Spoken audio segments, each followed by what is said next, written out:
Fy enw yw Dando a fi'n gweithio yn y Nair yn Bevan a fi yn therapydd iaith a lleferydd.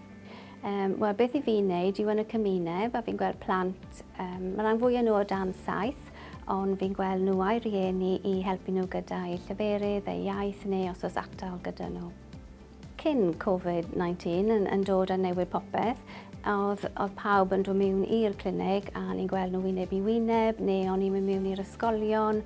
Wel, unwaith deithodd Covid mewn, o'n i'n lwcus achos o'n i wedi dechrau defnyddio video conferencing wedi 2 wythnos cyn ni, so oedd da ni yr equipment i gyd o ddisiau arno ni.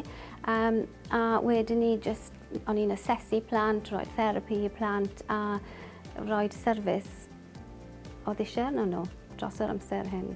So beth sy'n bod fwyaf anodd i pobl yn defnyddio video conferencing yw i rieni wedyn ni bod falle dim Wi-Fi dyn nhw neu ddim digon o data gyda nhw, so wedyn maen nhw ddim yn gallu gwneud y video conferencing, so maen nhw wedi colli mas.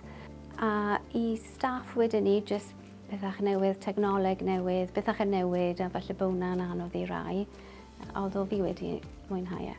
Pethach sydd bod yn dda i rieni yw maen nhw'n gallu cael eu therapi amser maen nhw gytre, yn tŷ hunan, yn enwedig i rai achos ni fo ffilmo nhw'n warad a'u plant. So mae hwnna lot fwy cyffyrddus i nhw. A i staff, mae'n ffordd newydd o weithio, mae'n really exciting i fod yn onest, i fod yn gallu dechrau meddwl am gwaniaeth bethach i wneud a ni'n gallu fod yn flexible yn le ni'n gweithio hefyd, ni'n gallu fod gytre neu'n gwaniaeth lle.